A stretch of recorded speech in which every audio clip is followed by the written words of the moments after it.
Hi guys, my name is Tatum Boer, and today I'm going to be doing my cultural dance heritage on European ballet.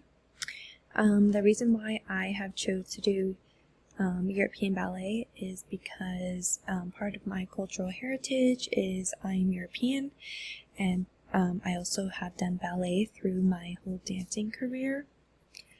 So I wanted to dive deeper into the cultural dance heritage and what it was like back then and compare it to how it is today in the style that I dance to.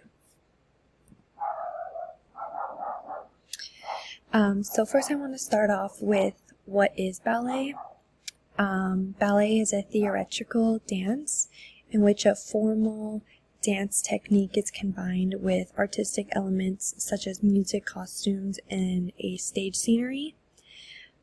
Typically with ballet you see like the fluffy tutus, the point shoes, or the ballet shoes, and typically it's has like a curtain backdrop, and the dancers will dance to usually like classical music, which tells a story, as I will say later on in this presentation. So who dances in ballet? So ballet in the European cultures was danced by courtiers, who were professional dancing participants who usually casted roles in like comics and grotesque.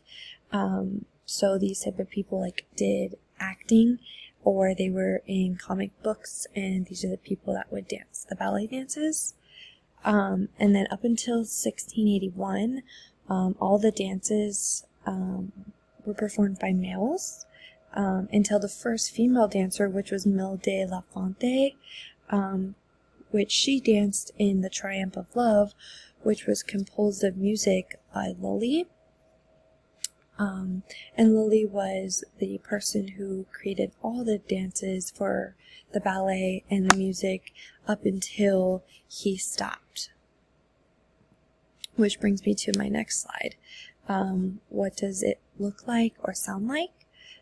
So like the dance, like as I was saying, Lully was born in 1632 and lived until 1687.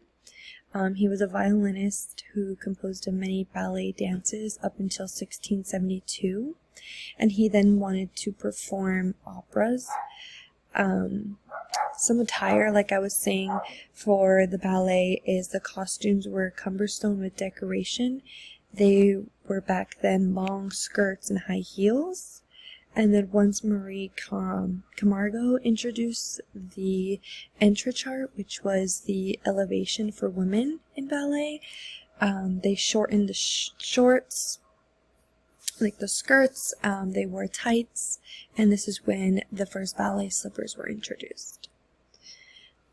Jean Georges Norvey believed that ballet should stand on its own as a form of art, so that's what it looked like. It was an expression of art back then, and his notions led to ballet being an expressive and dramatic dance that led the performers to reveal relationships between other characters of the story that was being told, because basically ballet is a story that's being told within the dance.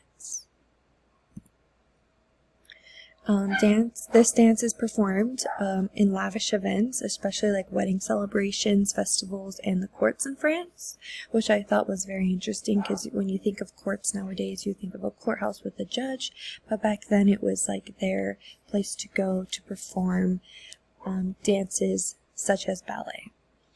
And then in 1681, that's when ballet was moved to stages and people could come in and watch the dance. Ballet was first originated in the Italian Renaissance courts in the 15th century, which was in France, and then it moved its way to Spain, Portugal, Portland, and Germany, and a bunch of other places, but that was just the basics of it all, and where it started and then where it moved to from there.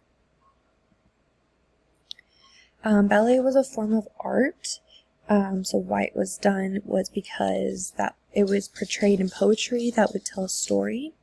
In the 19th century, during the Romantic movement, some classical ballets, Giselle and La Sclafide, influenced this art and music. This was done because it showed the supernatural spirits of magic and was oftentimes shown women as passive and fragile, like they needed to be taken care of, because otherwise, that's why they did dance, is because ballet was a very slow rhythmic dance that women participated in.